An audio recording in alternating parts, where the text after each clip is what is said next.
സമയം ഒരുപാടായല്ലോ. ഇവന്മാര് കല്യാണം ഉറപ്പിച്ചിട്ട് ഇറങ്ങുന്നാ തോന്നുന്നത്. ദാ വരുന്നുണ്ട്. പറഞ്ഞല്ലോ, ഓർമ്മയുണ്ടല്ലോ. മണ്ണത്ര ഒന്നും വിളിച്ച് പറഞ്ഞേക്കരുത്. അല്ല ഞാനേറ്റ്. അവന്റെ ഒരു പ്രേമം ശരിയാക്കൂടാ. നടക്കടാ അങ്ങോട്ട്, നടക്കടാ അങ്ങോട്ട്. നിന്റെ പ്രേമം നീ നിർത്തടാ. ആ തങ്കപ്പനാരുണ്ട് അതിനകത്ത്? ഇല്ല, വീട്ടിലുണ്ട്. എന്താ? അത് ഞാൻ അയാളോട് പറഞ്ഞോളാം. നടക്കടാ അങ്ങോട്ട്, നടക്കടാ. ചൊല്ലും വിലയില്ലാതെ വളരുന്ന പെമ്പിള്ളാര് കണ്ണു കാണിച്ചെന്നും പറഞ്ഞ് നീ ഇവിടെ പ്രേമലേഖനം എഴുതും അല്ലേടാ? തങ്കപ്പനാരുടെ മോളല്ല, ഇനി ദിവാന്തേഷ്കാരുടെ മോളായാലും ശരി, നാറിത്തരം കാണിച്ചാ ഞാൻ ചോദിക്കും. നടക്കടാ അങ്ങോട്ട്. ഇങ്ങോട്ടല്ല, അങ്ങോട്ട് നടക്കടാ. അങ്ങനെ ഇന്ന് ഞാൻ ശരിയാക്കും. ഒരു പ്രേമം. ഇന്ന് വന്നേ, എന്താ പ്രശ്നം? എനിക്കെന്ന് പറഞ്ഞൂടാ. ഇവിടുത്തെ പെങ്കൊച്ചില്ലേ നന്ദിനി, ശേരമുള്ള ചേട്ടന്റെ മോന് പ്രേമലേഖനം കൊടുത്തെന്നോ, അവർ ഒളിച്ചോടാൻ പ്ലാനിട്ടെന്നോ, വേറെന്തൊക്കെയോ പ്രശ്നങ്ങളുണ്ടെന്നോ. ശേരമുള്ള ചേട്ടൻ ആളൊരു ചൂടനാണേ. ഞാൻ പോട്ടെ, സമയമില്ല.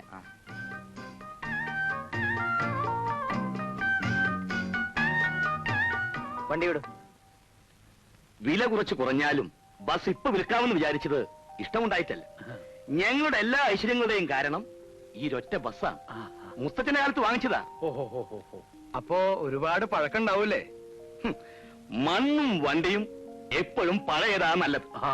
അതിനെക്കുറിച്ച് വിവരമില്ലാത്തത് കൊണ്ടാ നിങ്ങൾ ഇപ്പൊ ഈ ചോദ്യം ചോദിച്ചത്. നോക്കിയും കണ്ടും നടത്തിയാൽ നഷ്ടം വരില്ലവോ? നല്ല റൂട്ട്, വിശ്വസ്തരായ ജോലിക്കാർ, ഇത് രണ്ടും ശരിയായാൽ ബസ് ഒരിക്കലും ഒരു നഷ്ടമല്ല.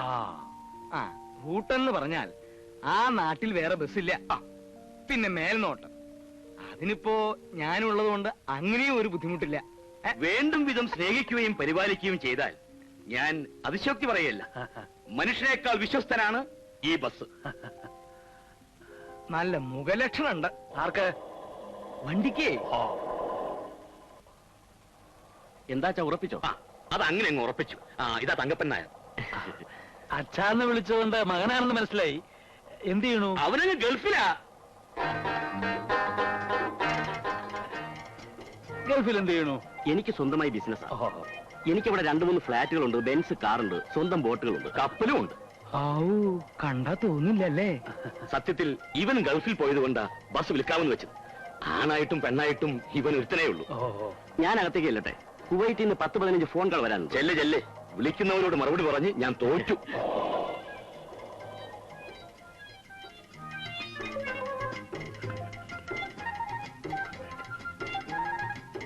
മകൻ കല്യാണം കഴിച്ചതാണോ? ഹേയ് അല്ല, ആലോചനകൾ പലതും വരുന്നുണ്ട്. പക്ഷേ ഒന്നും അങ്ങ് മനസ്സിൽ പിടിക്കുന്നില്ല. അപ്പോ ഞങ്ങൾ പോയിട്ട് ഇനിയും വരാം. ആയിക്കോട്ടെ. ഏതായാലും ബസ്സുമായിട്ടുള്ള ബന്ധം ഉറച്ചു. ഇനിയും പുതിയ പുതിയ ബന്ധങ്ങൾ പലതും ഉറപ്പിച്ചാൽ കൊള്ളാമെന്നുണ്ട്. വിശദമായിട്ട് പിന്നീട് പറയാം. അപ്പോ ഞങ്ങൾ അങ്ങോട്ട് വരട്ടെ.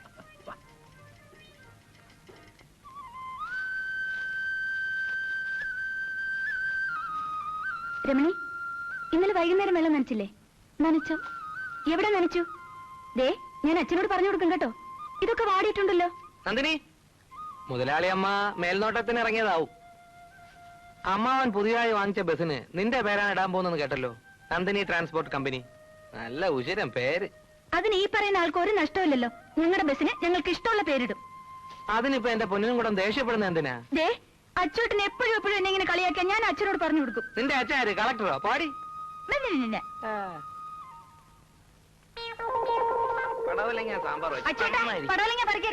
എടി, എനിക്ക് ആവശ്യപ്പെട്ട 5 ഏക്കർ നിന്റെ അച്ഛന്റെ കയ്യിലാടി. അങ്ങനെ നിന്റെ അച്ഛൻ മാത്രം നിന്നാ പോരടി. പടവലങ്ങ സാമ്പാർ വെച്ചു. നിന്റെ അച്ഛൻ തങ്കപ്പൻ നായർ മാത്രം ഉണ്ടാ പോരാ. പിന്നെ സാമ്പാർ കൊതിനാണെങ്കിൽ ഞങ്ങൾ നോക്കിക്കോളാം. ഞങ്ങൾ എന്തായാലും ദഹിക്കുമടി പടവലങ്ങയൊക്കെ. സമ്മതിക്കില്ല ഞാൻ.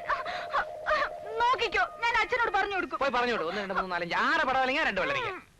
തെറ്റല്ലേ?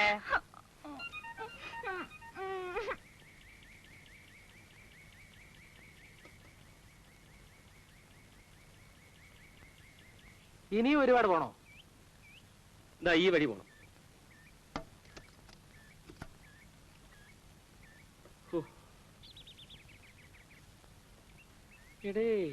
ഇവിടെ എവിടെ ആയിരുന്നല്ലോടെ? നിനക്ക് ഈ കണ്ടക്ടർ എങ്ങനെയാ പരിചയം? അത് ഞാൻ പണ്ട് വർക്ക്ഷോപ്പിൽ പോയിരുന്ന സമയത്ത് ഇയാള് പണിയെടുത്തിരുന്ന ബസ് അവിടെ റിപ്പയറിന് വരും.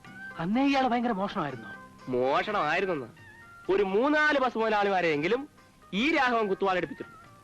ഇവിടെ ചെക്കിംഗ് ഇൻസ്പെക്ടർ മുമ്പ് നിൽക്കുമ്പോഴല്ലേ ടിക്കറ്റ് കൊടുക്കാൻ കാശ് വാങ്ങിക്കുന്നു. അതൊക്കെ ഒരു നേക്കടേ. നമ്മൾ സത്യസന്ധന്മാരെ കൊണ്ടൊന്നും പറ്റത്തില്ല. നിന്നെ കൊണ്ട് പറ്റൂടാ. ഡേ എന്നാ ഞാൻ എന്നേ രക്ഷപ്പെട്ടു പോയെന്ന്. തല്ലിപ്പുളി ആ, എങ്ങോട്ടാ? ഇങ്ങോട്ട് വാടേ. രാഘവേട്ടനെ കാണാൻ തന്നെ. എന്താ വിശേഷം? ഒരു കോളുണ്ട്. എന്ത് കോള്? എല്ലാം പറയാം വാ. ഇതിനൊന്ന് കെട്ടിക്കോട്ടെ ഈ സാധനത്തിന്. പിന്നെ അല്ല, ഇപ്പൊ ഏതെങ്കിലും ബസ്സിലെ കണ്ടക്ടറാണോ? മതിയുടെ ഇനിയൊന്ന് വിശ്രമിക്കണം. ആവശ്യത്തിലേറെ സമ്പാദിച്ചു കാണും. കുഴപ്പമൊന്നുമില്ല. ഒരു 10-15 പശുക്കളുണ്ട്, 2 ഏക്കർ നെൽപ്പാടം വിലക്ക് മേടിച്ച്. പക്ഷെ 2 ലക്ഷത്തിന്റെ വീട് പ്ലാൻ ചെയ്ത് പണി നടന്നുകൊണ്ടിരിക്കുമ്പോഴാ MP ട്രാൻസ്പോർട്ടുകാർ എന്നെ പിരിച്ചുവിട്ടത്. വീട് പാതി നിൽക്കുക. ഇതേതാ ഈ പുതിയ കുരിശ്? ചിരിക്കല്ലേ. ഇത് നമ്മുടെ സ്വന്തമാണ് തന്നെ. ഹലോ. അയ്യോ അല്ല, കൊള്ളാം. എന്തിനാ പിരിച്ചു വിട്ടത്? സംശയത്തിന്റെ ബലത്തിലായിരിക്കും. അല്ലാതെ ചെക്കിംഗ് ഇൻസ്പെക്ടർമാർ എന്നെ പിരിച്ചുവിട്ടല്ലെന്ന്. ഞാൻ റൂട്ടിൽ പോകുമ്പോ മാത്രം എന്താ കളക്ഷൻ കുറയുന്നേന്നൊരു സംശയം. ചെക്കിംഗ് ഇൻസ്പെക്ടർമാർ 18 19 നോക്കി എന്നെ കൈയോടെ പിടിക്കാൻ. സാധിച്ചില്ല. എന്നാ വീട് പണി നിർത്തിയെടുത്തു വീണ്ടും തുടങ്ങാം. ഞങ്ങളുടെ റൂട്ടിൽ ഒരു ബസ് ഓടാൻ പോകും. അല്ല, എന്നെ പറ്റി അറിയാവുന്ന ആരെങ്കിലും എന്നെ കണ്ടക്ടർ ആക്കൂ. അല്ല, ഒന്ന് ആലോചിച്ച് നോക്കിയേ. യോ, ഇതെന്താണെന്നറിയാമോ? മനസ്സിലായില്ല. ഇത് പുതുക്കാട് MLA റെക്കമെൻഡേഷൻ ലെറ്ററാണ്. ഈ ബസ് ഉടമ തങ്കപ്പൻ നായർക്ക് മൂർഖൻ പാമ്പിനേക്കാൾ പേടിയാണ് രാഷ്ട്രീയക്കാര്. ഈ പുതുക്കാട് MLA എന്തിനാ എന്നെ റെക്കമെൻഡ് ചെയ്യുന്നേ? കത്ത് തീരുവൊക്കെ ഞങ്ങൾ തന്നെ ഉണ്ടാക്കിയതല്ലേ? നേരാണോ? അതെയോ? രാഘവേട്ടൻ നാളെ തന്നെ മൊലാളുടെ വീട്ടിൽ വരണം. ഇന്റർവ്യൂ ഉള്ളോ? ശരിയാവോ? അതാ ഞങ്ങളിവിടെ ഒരു കാര്യം സംസാരിച്ചോണ്ടിരിക്കുക. അതിനിടയ്ക്ക് കച്ചകച്ചൊന്നും പറയണ്ട. എന്റെ അമ്മയുടെ ബോ. പറ. ശരിയാവുന്നേ. ചേട്ടന്റെ വീട് പണി പൂർത്തിയാക്കണ്ടേ? എന്നാ പിന്നെ വാ. വേണ്ടേ? തനിക്ക് ഈ മുതലാളിയോട് വലിയ വെറുപ്പല്ലേ? അതെന്താ? അല്ലെങ്കിൽ പിന്നെ എന്തിനാ എന്നെ കണ്ടക്ടർ ആക്കുന്നത്? അത് പിന്നെ ഞാൻ പിന്നെ നീ ഇരിക്കണ്ട. നീ ഇരിക്കാതാകുമ്പോ ഞാൻ പറയാൻ കേട്ടോ. ഞങ്ങള് ഫ്രണ്ട്സാ. നീ ഇപ്പൊ പരിചയപ്പെട്ടതല്ലേ ഉള്ളൂ. അല്ല പോയി ഞാൻ പോട്ടെ. അല്ലാതെ പിന്നെ വലിയ ആൾക്കാർ ചിരിക്കുന്നിടത്തോ ഒപ്പം ചിരിക്കാൻ വന്നിരിക്കുന്നത്. ദയവ് ചെയ്ത് ആരും ബഹളം വെക്കരുത്. ഇന്റർവ്യൂ ഉടൻ ആരംഭിക്കുന്നതാണ്. പിന്നെ ആ ഡ്രൈവറുടെ ജോലിക്ക് ആരെങ്കിലും വന്നിട്ടുണ്ടെങ്കിൽ ദയവ് ചെയ്ത് പിരിഞ്ഞു പോകണം. എക്സ് മിലിറ്ററി കണാരനെ ഡ്രൈവറായി നിയമിച്ചു കഴിഞ്ഞിരിക്കുകയാണ്. ഒന്ന് മാറിക്കോ, ഒന്ന് പോട്ടെ. എവിടേക്കാ? ഞാൻ ബോംബെ. ദയവായി ക്യൂ പാലിക്കുക. ദയവായി ക്യൂ പാലിക്കുന്നില്ല. ദയവായി ക്യൂ പാലിക്കുക. ദയവായി ക്യൂ പാലിക്കുന്നില്ല. എനിക്ക് ഈ കത്ത് മുതലാളിക്ക് കൊടുക്കണം. അതിനുവേണ്ടി വന്നതാ. ഞാൻ ഒന്ന് പോട്ടെ. ഇതൊരു സർക്കാർ ആഫീസ് അല്ല. എടോ, അതിന് ഞാൻ എന്ത് വേണമെന്ന്? പിൻവാതിലൂടെ ഒരുത്തിനെയും വിടില്ല. എനിക്ക് ചെവി കിട്ടൂടെ? ഞാൻ പൊട്ടനാ. മാറിക്കോ. ആഹാ, നിനക്കെന്നെ മനസ്സിലായില്ലല്ലേ? ഞാൻ മനസ്സിലാക്കി. മുണ്ടഴിച്ചോ? നീ അയക്കാൻ മുണ്ട് കഴിക്കാം. ആദ്യം മുണ്ട്. നീ അയക്കാൻ മുണ്ട്. അങ്ങനെ പറ. ഇത് പുതുക്കാട് MLA കത്താ. MLA കത്തോ?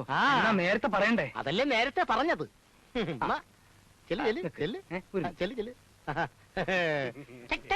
നീ ചിരിക്കണ്ട. നീ ചിരിക്കാറാകുമ്പോ ഞാൻ പറയാൻ കേട്ടോ. അല്ലേ മുതലാളി, ഒരു MLA കണ്ടക്ടർ ജോലിക്കോ? MLA കത്ത്. ഇപ്പൊ എങ്ങനെ ഇരിക്കുന്നു? ശ്രീ KP തങ്കപ്പൻ നായർ ബസ് മുതലാളിയായ വിവരം പുതുക്കാട് MLA വരെ അറിഞ്ഞിരിക്കുന്നു.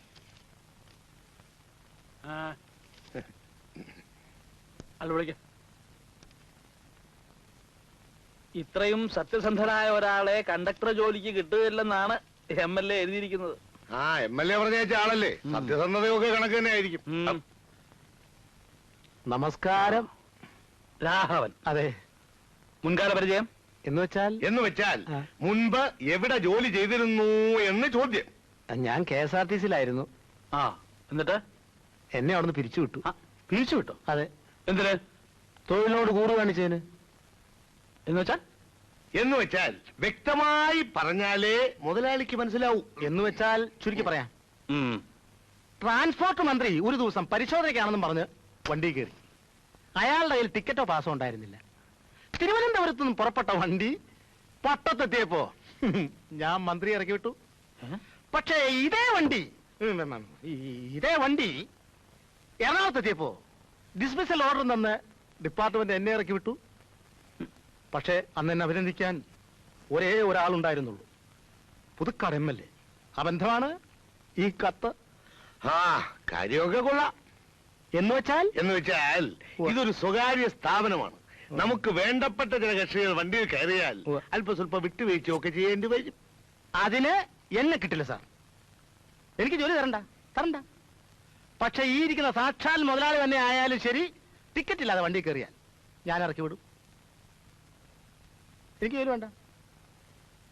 തൊഴിലാണ് എന്റെ ചോറാണ് എന്റെ തൊഴിൽ. ഇത് രണ്ടുമാണ് എന്നെ വഴിയാധാരം.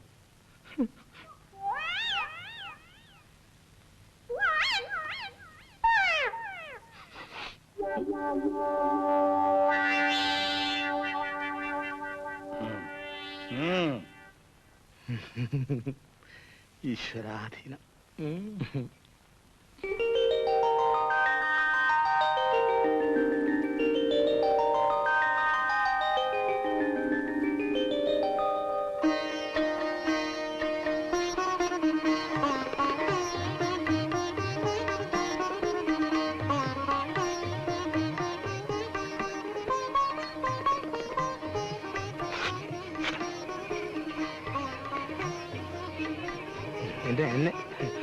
എന്നെ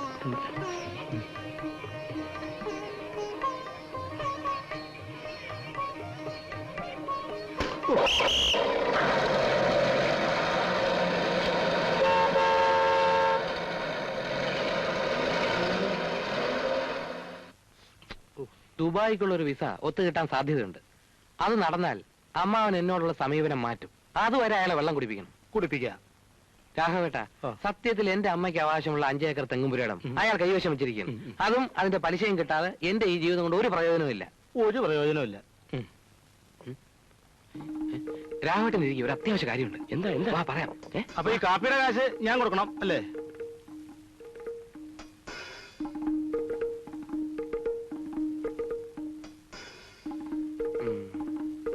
ഇല്ലേ, ഞാൻ നേരെ അങ്ങോട്ടേ ഇല്ല. നിങ്ങൾ രണ്ടാളും അവരെ കാര്യങ്ങൾ പറഞ്ഞ് ബോധ്യപ്പെടുത്തും.